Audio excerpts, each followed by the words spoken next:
Welcome to the Healing for Male Survivors podcast. This is a podcast for male survivors of sexual abuse and assault, whether as a child or as an adult. Know that you are not alone and the abuse was not your fault. My name is Mike Chapman. I'm a certified recovery life coach and also a survivor. Let's find hope and healing together. And welcome to the Healing for Male Survivors podcast. I'm your host, Mike Chapman. And with me today, we have Jim Farrington. And yes, we're back to being video. Going to try to do more of these over video. If you're hearing the audio version and want to join us by video, that is available both on the Spotify app and also on YouTube. So with me today is Jim Farrington. I'll introduce him in a moment. If you would like to join us on future podcasts, you can learn more about doing so at polarlifeconsulting.com/live. And for those audience members, reminder, we will honor anonymity. We will only say your name if you manually type it in with your question and comment in the chat room. If you do state your name, and we'll say that, otherwise we will just refer to you as audience member. And with that, let me introduce our guest speaker, which is Jim Farrington, who is a survivor and is also a men's minister with First Stone Ministries, which will be 50 years old in January of 26. First Stone specializes in the area of sexual and relational redemption, proclaiming that freedom is not found in a method or a program, but in the person of Jesus Christ. Jim does pastoral care with men who deal with sexual and relational brokenness, and is also the coordinator of the in-person Be Steadfast parent support group for families impacted by LGBT, and also leads their newest Be Steadfast online parent support group that is serving families all over the U.S. and in Canada. And with that, we are going to start our meeting like we do most meetings with 4 questions. Now it's time for 4 questions, that part of the podcast when we get to know our guest a bit better by asking a few questions. Let's go. So, Jim, what is your favorite food memory? My dad was stationed in Guam for a couple of years, and we had this great exposure to Guamanian and Filipino cuisine. And my mom learned how to make lumpia, which is a Philippine version of egg rolls. And mom learned how to make it, and then it was time consuming, but it was always like a real spectacular treat as a kid when she would make it. Right. Yeah. Sounds nice. Was it spicy or Oh. I know? Just egg rolls and real flavorful. She learned how to make that, and another dish called pancit, which in the family, my grandmother, my mom made it really well. We loved when she made it, and my grandmother would tell her, "If you don't save me some, you will know about it." She really was a big proponent for mom's pancit. Nice. Yeah. Excellent. Yeah, you can tell it's made with lots of love, and those It are your is. favorite dishes for sure. Yeah. So what is your favorite Christmas or holiday memory?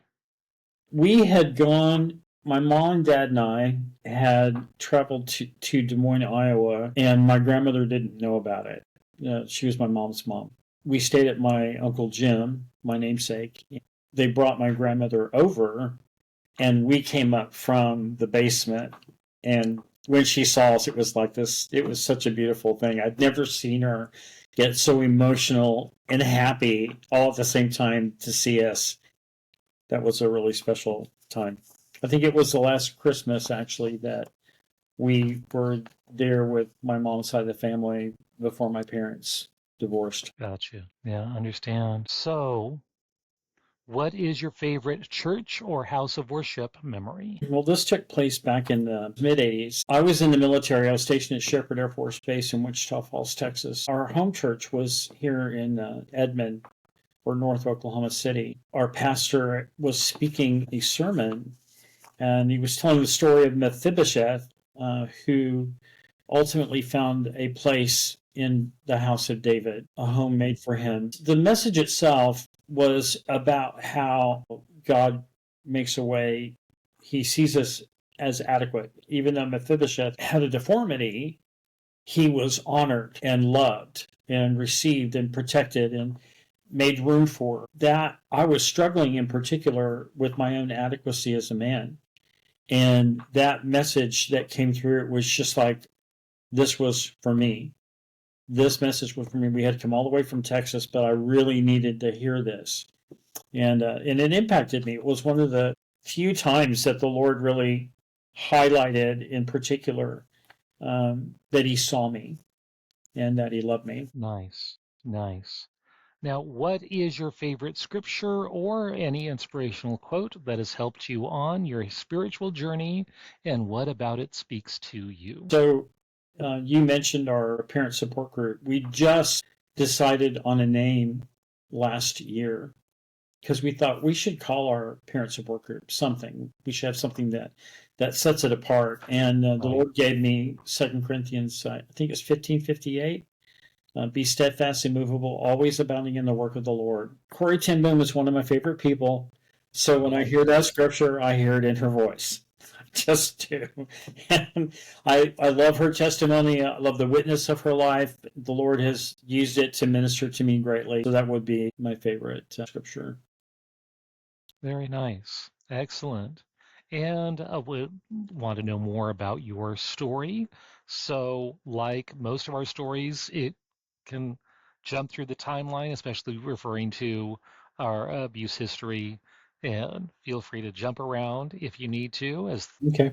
a lot of our stories are like that. Yeah. And then after that, would like to hear more about your healing journey, what things have worked, what things have not worked, and then what you're doing these days. And it sounds like you're doing a lot of ministry work, which I'd love to hear more about. Yeah. So let's hear more about Jim. Okay. Well, the abuse that I encountered, it started somewhere around the age of maybe 4 or 5. Back in that particular time in our society, it was just coming out of the sexual revolution, and my father happened to be addicted to porn. We had a lot of dirty books, not pornography, but it was books that were titillating, that kind of it hinted at stuff but wasn't like outright. But So we used to call those Lust in the Dust novels. well, there you go. And a lot of my early sexual experiences were with other kids that it seemed like experimentation and sexual play were a big part of my childhood. And that's where I first was molested by well, significantly, my first molestation was with a family member. Um, and I didn't come to terms with that until 2017. But there was a boy that introduced me to sexual play as a game, and so I interpreted it to be a game. And at that point, there wasn't anything sexual about it, even though it involved genitalia. But they lived in West Virginia. We lived in Manassas. We would spend time with them. Then there was frequent times when they would come over to our house or we would go over there. And so there would be sort of a reenactment in different ways. That's where it became where I made the connection with the sexuality. And that coupled with the trauma of being molested beforehand, I was actively masturbating by the age of 6. Wow. Let's put it this way. I was small, and what I would do is grab onto the doorknobs and I would ride the door. I was that little, and my mom didn't know what to do with that. And they were like, oh my gosh. But then we moved around a lot. And so on Guam, there was more molestation. And from there, I found my dad's pornography. That led me to ask one of my female babysitters to interact with me on something that I was seeing in porn. And she asked why, and I don't remember the answer, but that turned into a okay. And so at some point that came forth that me, a 9-year-old boy, was having some kind of sexual relations with a 18-year-old babysitter. And it got found out. My parents set me down and said, "You're not in trouble. We're not angry with you. We just want you to tell us the truth. You're not going to get punished."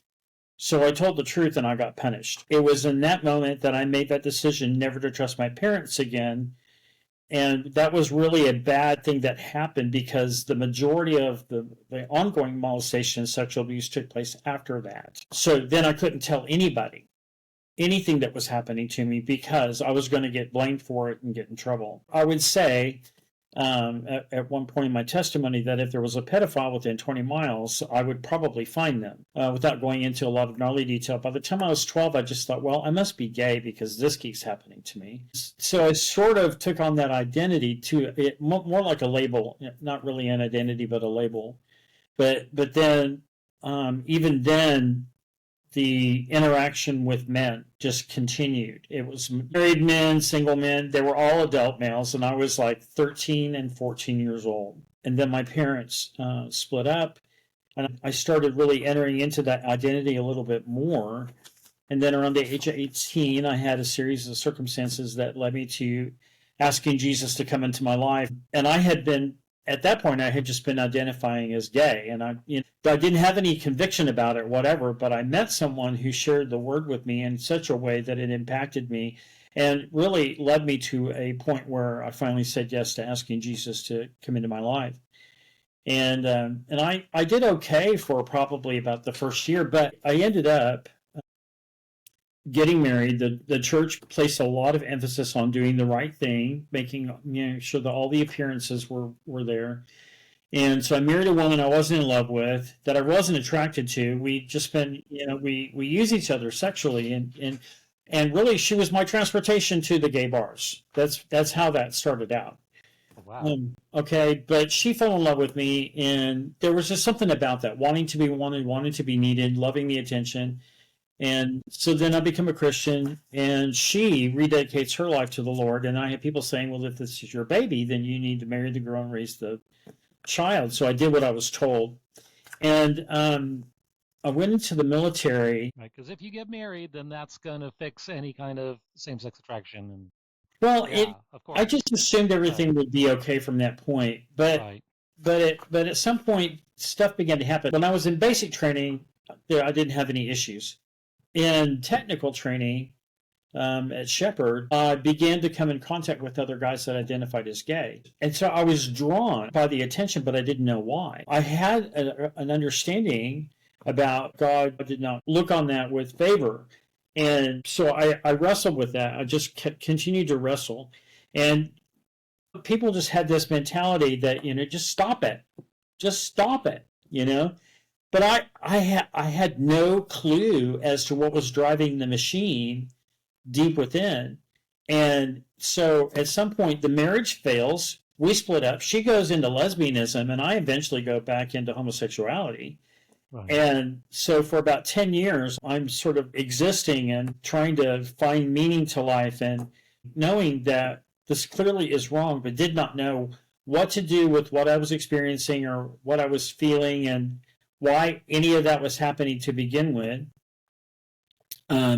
Knowing that I had a history with women. I mean, when I was 15 years old, I was in a relationship with a 30-year-old woman, but my mom told her to get away from me. Right. So we split up. 10 years passed, and I really began to be disenchanted with the whole gay scene. I sacrificed every aspect of my life to try to make this thing fulfilling and whatever, and I was just tired and depressed and lonely and alone, and always looking for that next thing. That was where God began to come in, and I became aware that He was wooing me. And eventually, I had this. It's really interesting. So, my father wound was really huge. Okay, and I was waiting tables at this restaurant, and I had a woman. I wasn't supposed to be her server, but I ended up being her server. And at some point, she said, "You're going to think I'm crazy, but God's trying to get your attention and wants to talk to you the way a father wants to talk to his son." Mm. And I'm looking at her like, tears are coming, and you're not crazy. I asked her to write it down. She did. I have it laminated. I have it put away to protect it. But it says, Right. the Lord is calling your name. The Father of all creation is calling your name, and it's a serious matter. And I knew that it was. I responded, at some point, I responded to Jesus and began to, and it wasn't coming out of homosexuality into heterosexuality. It was just saying yes to Jesus, whatever He wanted to do. So that ended up taking me to Des Moines. My mom had a tumor on her spine, and we just lost my Uncle Jim the year before. Didn't want to go through that again. Go to Des Moines, and I start really, I mean, like, and I'm in this place where I'm pursuing Jesus, right?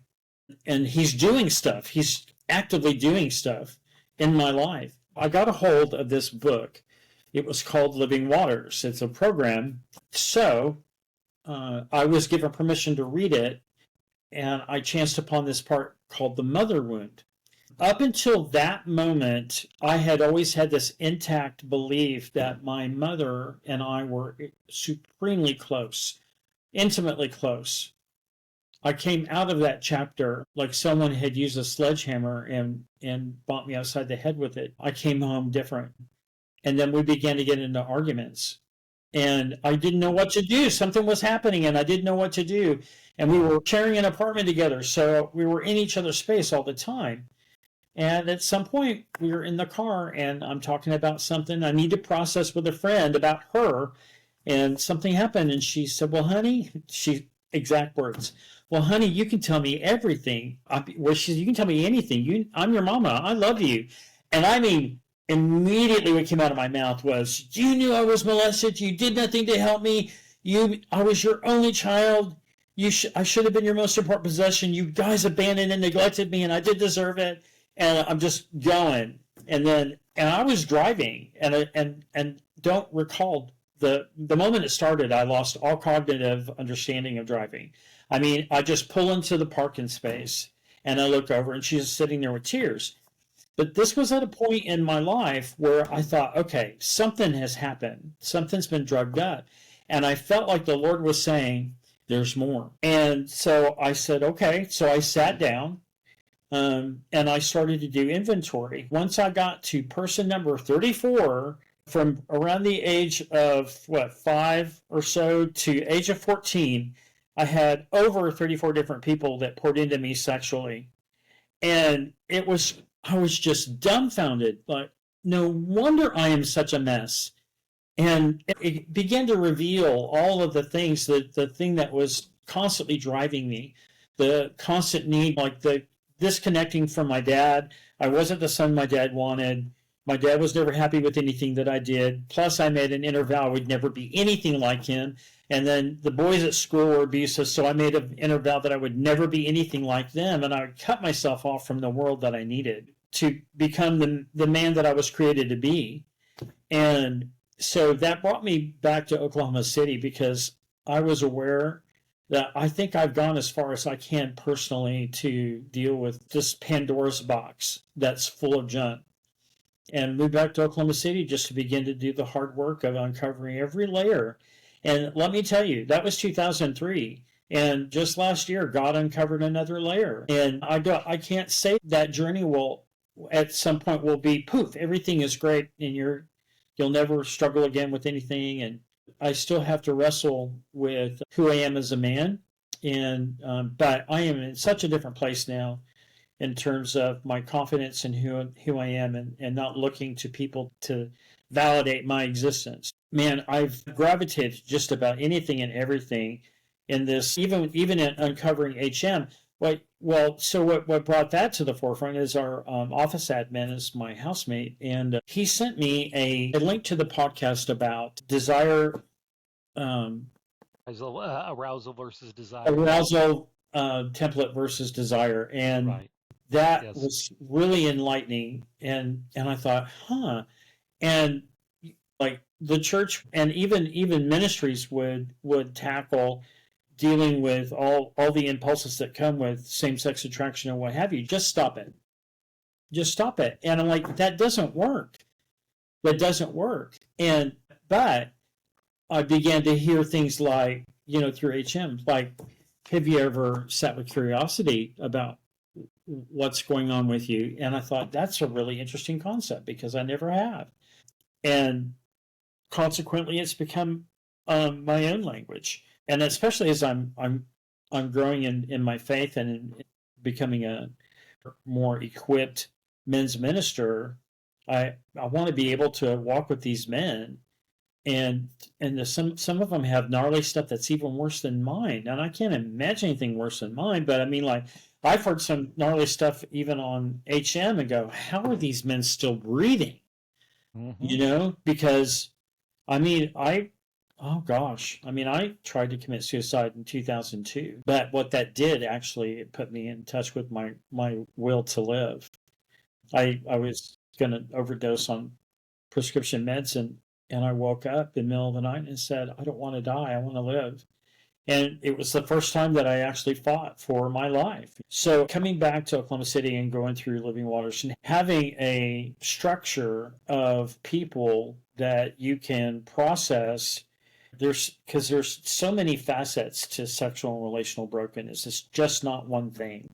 It's a plethora of things. And being able to put a name to it, you know, like my mom bringing me into the marriage bed with my dad, you know, my mom making me her confidant, you know, and then this emotional and codependency that I didn't even know was existent until it got exposed.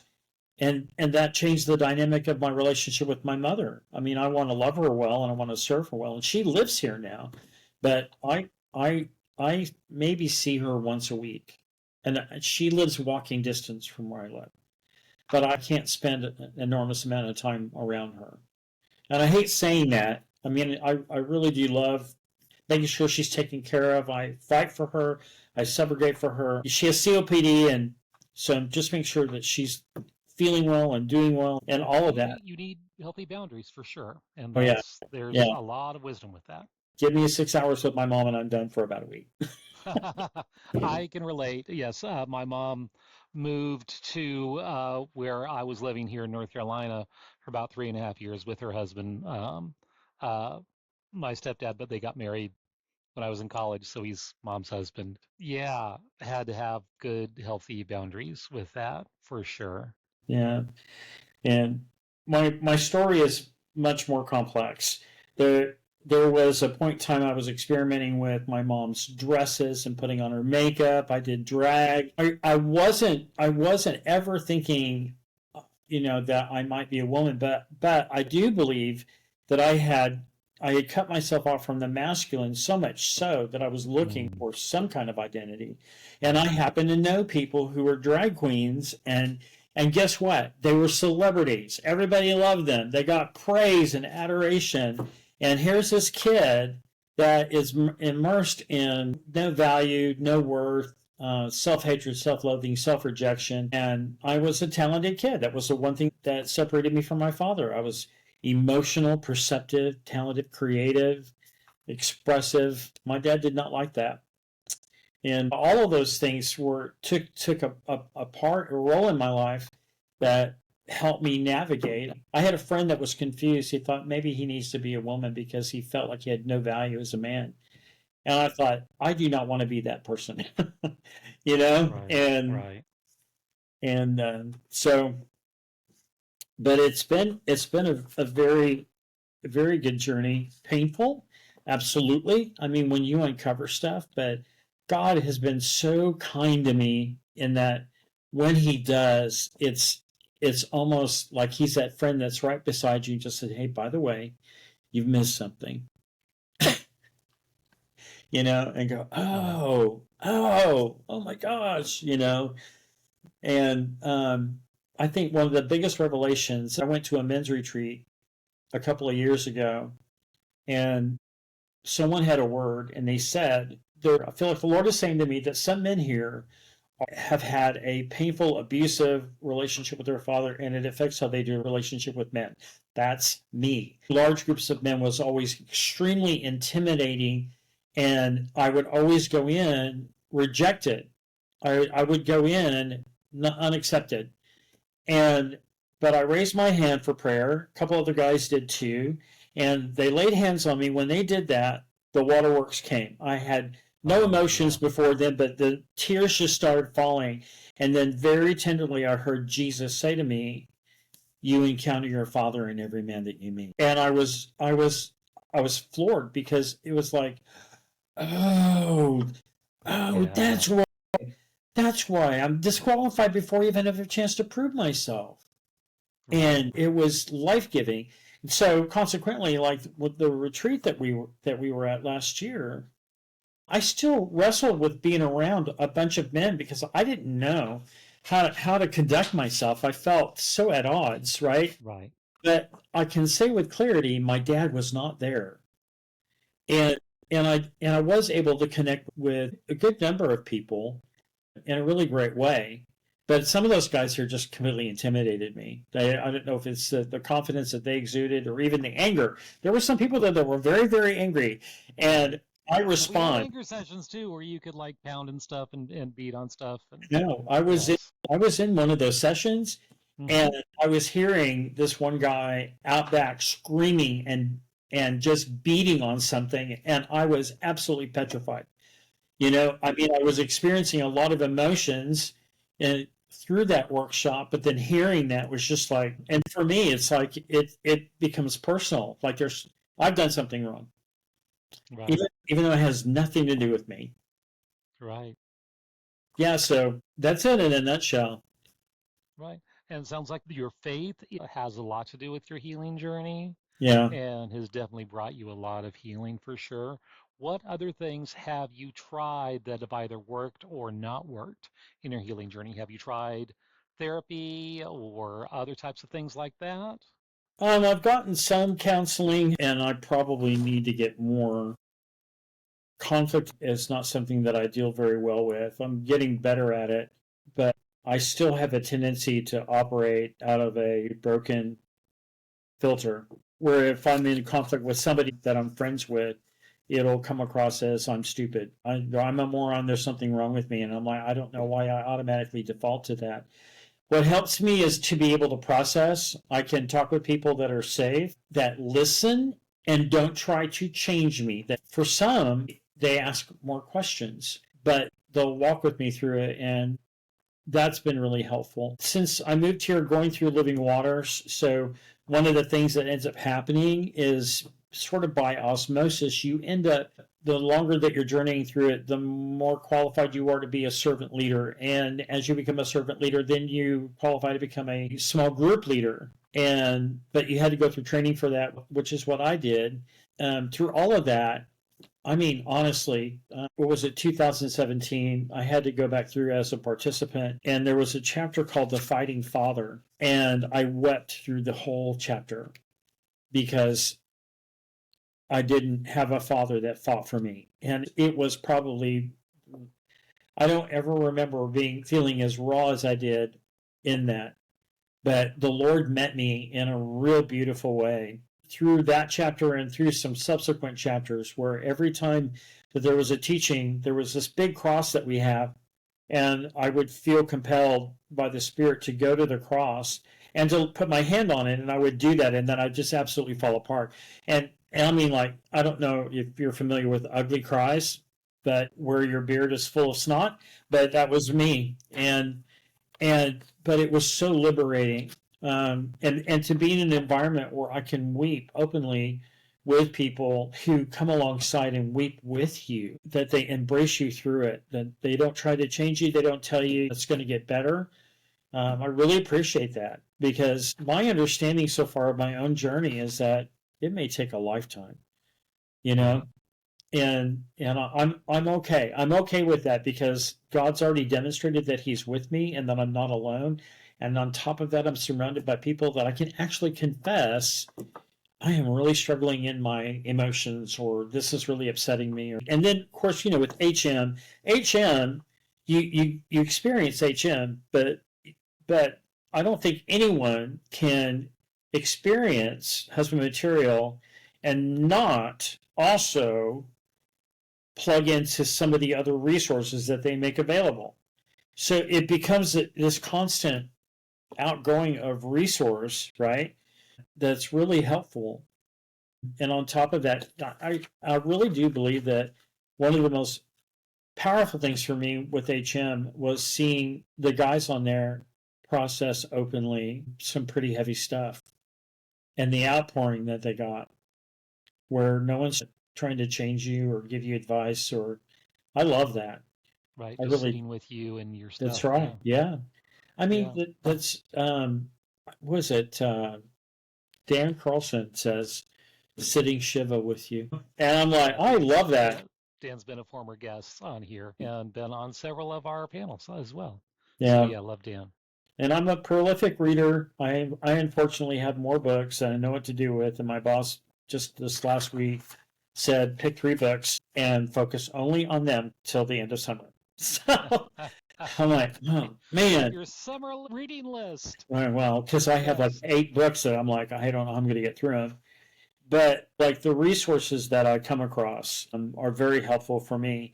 Not only in that how it's impacted my own heart, but it allows me to be an offering in the same way to the clients that I meet with. And then of course I have a daughter that she's 39 and she unfortunately got married to a man that she didn't know very well and he was abusive to her and she was already struggling in herself and that just kind of pushed her into taking on a lesbian identity. But it's been very cool for me to be able to start to be a good dad to her and love her well. And that also, because of with our parents group, it also allows me to be able to come alongside the parents that are suffering. Some are. They're going through some really nasty stuff, but all of that, the abuse that I've encountered, the trauma that I've endured through, the ways that God's been healing me, that He's still healing me, it's empowering me to be able to be a better offering to the people that I'm ministering to. Right, absolutely. Now, I'm wondering, you had mentioned the husband material additional resources. Can you give some examples of some of those external or extra resources that you found within HM? Gosh, let me count the ways. There had been like the podcast that he did with Jonathan Daugherty. I know him with Be Broken Ministries and Yeah, um, Drew Boa's the main husband material podcast that I've yeah, gone on as well a few times. yeah, that's been And good. yes, excellent Um, resource. Right, and the interviews that they do, for me, it's kind of like some of it does not register with me. Like the ones, like because I'm a divorced man and I've been single, and there's a good possibility that I'm single forever. But Right. I'm not complaining about that. I would like Hmm. to be married, but it may not happen. And so a lot of that, it's for me, it's sort of moot. Like unless I know that I'm in that, and not only that, but I've got men in my life that I'm ministering to that are married. So I'm also taking away stuff out of that as well, on learning how to disciple them well to be good and faithful husbands. And I really don't have anything that jumps out at me that I can think of right now. So many of them have been really great offerings. The interviews that you do with, for instance, with child sexual trauma survivors is golden because we don't get a whole lot of recognition. It gets hidden, really. Right. We focus a lot on women, and yet there's a lot of men hurting. And I think, what was it? There was one that was shared about Oprah's interview from Yes. eons ago. Right. I've had two of what I call Oprah's 200. There was over 200 men in our audience, and I've interviewed two Unbelievable. Yeah. of those participants so far. The goal is to hit, I'll do 100, then I'll be, yay, I got all of them all. But yeah, that's so if you're out there, if you're another Oprah 200 member and I've not interviewed you yet, I would love to have you on the show. So just Yeah. put that on there. That's on the dream board or whatever. Yeah. But yes, I've gotten two so far. Yeah, you can look in the podcast and I share them. Yes, absolutely. So we mentioned the things that have worked. Have you tried different things that have not worked? I know getting married when you're not in love with a person, that obviously did not work. No. Um, anything else that you've tried that did not help? Um. Well, I actually met with a counselor to go through EMDR, Hmm. um, but I felt kind of skittish about it. And then on top of that, it I don't. I think I just didn't go back. I I don't know if I was leery about what I would encounter or if it would dig up something I didn't want to deal with. At that time, so I had uncovered um, in 2017 that my mom had molested me. I don't have memories of it, but there's a ton of evidence that it really unnerved me. There was a This lot is of your mom or someone else's mother? my mother. Yeah, okay. Okay. But there were things that oddities around my relationship with her that I couldn't quite put my finger on why they were odd. Like I moved down here and then I wouldn't go see my mom for, there were like a 4 year period would go by before I went and saw her again. And that happened 3 times. And so it became every 4 years I go to Iowa to see my mom. And people began asking, why do you wait so long to see your mother? And I'm like, I don't know.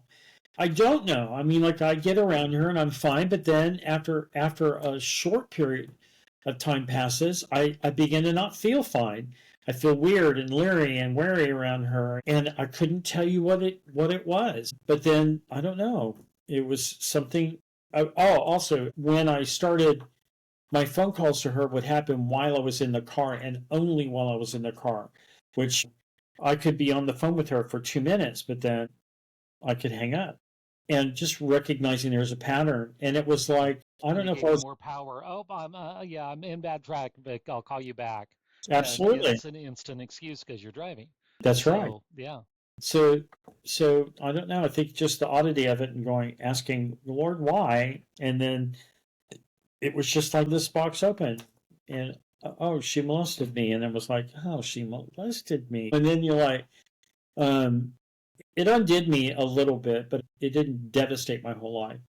But it changed everything. I had people in my life that were like, well, we suspected that might be the case, but we just trusted the Lord with it, which I'm really glad they did. Getting counseling did help me process. Having people in my life that were able to mirror to me what they were seeing, that I could trust. I trust them that they were safe people, that they weren't trying to make me do anything. They were just saying, this is what we see. That was real helpful for me. Now what we do is living free. We Living Waters eventually started going down a specific path. We thought we're not really congruent with that. We didn't feel it was really biblical. And so we got permission to do our own thing. And so we glean stuff from Living Waters, but it is not a Living Waters manual. Right. And So you have your own program. we have our own program. So my constant coming in contact with the truth, having people around me that I can process openly, that's been very helpful. I did at one point try to go to a psychologist, and I think it's because I had insurance and then I quit that job. So I lost the insurance to go see that Right. psychologist. But I was aware that there was a possibility that this would be very, very important for me and helpful. So when I lost that insurance, I've really pretty much just trusted God with it and glean as I'm going along, and then plus being the men on staff as a men's minister, we're able to check in and highlight whatever we're dealing with, and we pray for each other. That's really helpful. And I have men in my Right. life that I can process with almost daily. For people like me that come out of homosexuality, knowing who we really are, it's still hard to build relationship with men in the church that have never had your background because it's intimidating to them. And also, it may be even distasteful. And I understand that. I don't hold that against them.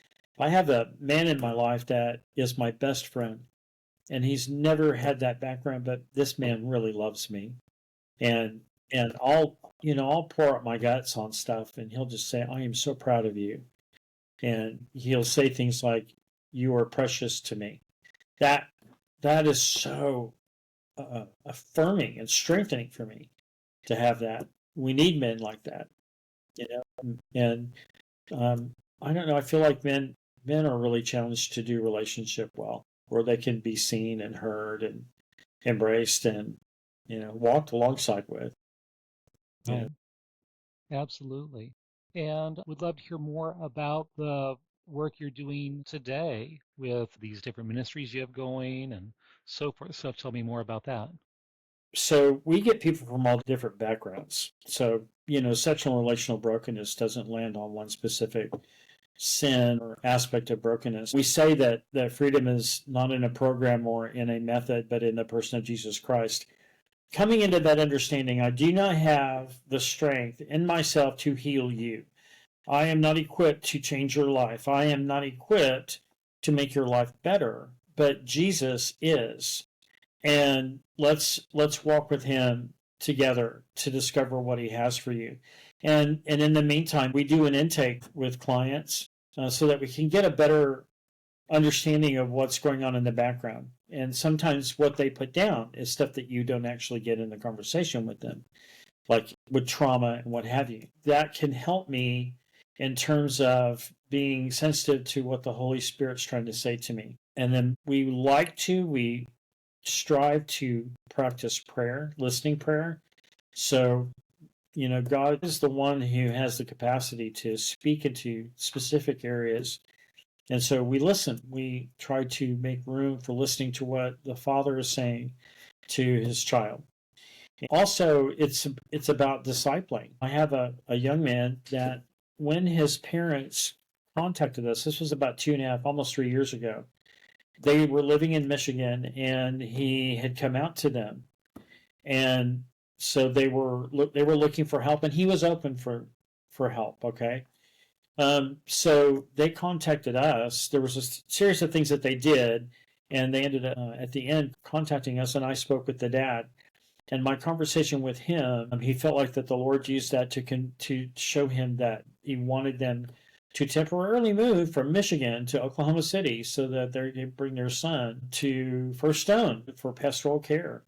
And I've been walking with this young man for almost 3 years. It's not been pretty. But what has been happening, though, is that God's flushing out what's really been going on in the background. And I mean, when it revealed itself, it was like, oh, this is why. Anger towards dad, bitterness toward dad, trauma, molestation, all this stuff begins to play a role. Having a conversation with this young man that's saying, I know that I was created for one man, for one woman.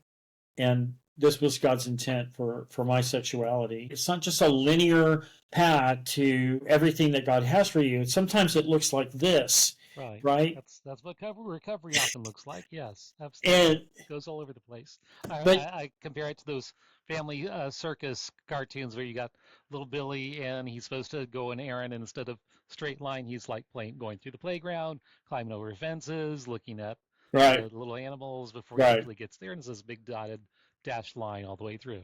And 3 hours pass. Yes. Yeah. Um, and to see God moving in that really blesses me. And it helps me in terms of continuing learning and especially learning how to pray for people. I'm usually caught up in my own agenda and I have to remind myself I need to intercede for these people. And sometimes God will say something to me or will bring somebody to mind out of the blue and I'll reach out to them and it turns out to be something that God's doing. And I love that. But in each man that I meet with, obviously their journey is a little bit different. And a large part of it is listening for what the Lord is saying and how to move. I'm working on a integrity model. So Cy Rogers, I don't know if you're familiar with Cy Rogers. I am. Okay, he did a diagram of the Star of David about integrity, and each point of the Star of David stood for something like dependence on God, obedience, responsibility for self, diligence, and I can't remember the other ones, but you don't have to start at the same point every time. That in our walk with God, it can be a responsibility for self, which can also be translated in self control. But like taking responsibility for self can lead to diligence, and that diligence leading to obedience, and that obedience can lead to dependence on God and accountability. That's one of the other ones is accountability. And I feel like accountability has gotten kind of a bad rap because it's used so much, almost ad nauseum, and yet there's something really beautiful about what that actually means. So if you were to translate the word accountability to scripture, I would have to say 1 John 1, 4-7, where he says, if we walk in the light as he is in the light, we have fellowship with one another, and the blood of Jesus cleanses us from all sin. That's implied fellowship, it's implied accountability, and community. And that's where it becomes so much more, right? What are you doing with your time? What are you doing with your thoughts? What are you doing when you're alone with yourself? What are you doing with the internet? What are you doing when if when your wife leaves? Those are real important things. I try to stay open to other materials. There's a Portland Fellowship in Oregon has a thing called Reach Truth, and it's geared toward teens all the way up to like maybe 20. They're making sure that it stays current, and I think it's an incredible tool. So I've used that. Other ministries like Harvest USA has had some materials that they deal a lot with, all things LGBT. Use some of their stuff for our parent support group. So I'm always looking for what resources out there and that I can put in the hands of somebody else that might help them on their journey. And in the meantime, we just try to be a good offering to the community around us. A large part of the number of people that come through our ministry are coming here by word of mouth. Nice. We don't advertise. I heard about you from a friend of a friend of a friend. Like, okay. But we're at the intro, we're celebrating 50 years. Right. That's amazing. In January. And we're just this itty bitty ministry in Oklahoma City. We're so small, we're inconsequential. You know what I mean? It's just like, well, you're not. Well, I know God that. uses you in mighty ways, like so many other That's right. out there. Yeah. I do have a comment from the audience. Audience member says, Jim, thank you for your honesty. Almost everything you talked about, I can relate 100%. Our story is similar. I still have a hard time in my men's groups that I attend. Fear of men and a demon of rejection. How do you respond, or have you experienced any kind of backlash when you share your testimony? Do you stay small and under the radar? Or, of course, showing up on a podcast is not being super small. Or do you have a lot of fear when it comes to sharing your story? Great question. I'm so grateful for what Jesus has done. I'll share it wherever. If I'm given the opportunity, I'll give testimony or witness to what Jesus has done. Now, I've not gotten lashback over sharing, but I will say that in sharing my testimony, I need to be aware that I have to give the grace to the people that are gracing me with their listening ears. I need to grace them with the ability to not want to be my best friend. And especially with men that don't, I mean, like for some, they might go through a period of like, is he attracted to me? Does he find me desirable? You know what I mean? I think that's going to be a natural deal. I've heard that talked about before, but at this point, I don't put my acceptance or ability to be received and valued and honored and whatever on other people. I have learned that God is going to bring the men into my life, which he has, that just love me and they know everything about me and they embrace me fully. I mean, there's real intimacy and fellowship with there. This has been one of the most incredible experiences of my life. Early on, I had one man that I was only on my journey about a year and a half, and he and his wife worked for Teen Challenge. And so they had a gnarly testimony, and I had a gnarly testimony, and we just kind of got to know each other. And I was helping them one Thanksgiving to serve the men that Teen Challenge was ministering to. And we sat down to eat afterwards, and we're just visiting. And this man sat next to me. And in one point, and having a conversation with me back and forth, and we're just relating and fellowshipping, he puts his hand on my leg. And it was the first time in my life that a man touched me that way, and there was nothing erotic about it. And not only that, but I took away from that moment, I have value as a human being, and I can be touched as a man, and it's not going to cost me anything. And it was mind-boggling to me that I had value. I have value in work. And it was such a impacting moment for me that I could be touched, and it was holy. It was really holy. So I would say use wisdom. Not everybody is trustworthy. And let me just highlight something very positive about this. As men that come from a same-sex attracted background into like a group setting, our confidence should be in Jesus. Our confidence should be in the testimony and the witness of the Holy Spirit, and only that, and not in being received by other people. And the beauty of that, and I've seen this happen over and over again, and it is mind-boggling to me, But you get a man who's come out of homosexuality and he talks about what Jesus is doing in him and for him and through him, and he is just being transparent and open and honest. That's it. Jesus gets all the glory. All those other men who do not struggle with same-sex attraction are now being challenged in their own lives to be that transparent. God uses that to tell them, you're not being that open. You're not being that transparent. Nobody knows you. And suddenly they're going, oh, I need to be known. And that's amazing. That really is amazing. And it has happened before. Like people going, you are so real. And I'm like, well, I don't know of any other way to be. I don't like wear a t-shirt saying, ask me where I came from. But if someone wants to know about it, I'm willing to tell them about it. Right. And that goes back to the podcast theme, Power of Story. Yeah. Your story has power. It does. And people can be inspired That's to right. find healing, or like in this situation, yeah, I need to get my stuff together and really dig down like this guy. Yeah. So very inspirational. In closing, any final words for that male survivor out there who is listening to this podcast? Man, there's so much hope. Jesus does heal the brokenhearted. He has compassion. He sees you. You're not rejected. Man, he wants to come around you and love on you. And there is no expectation for you to get over anything. And healing takes time. And God has all the time in the world. He really does.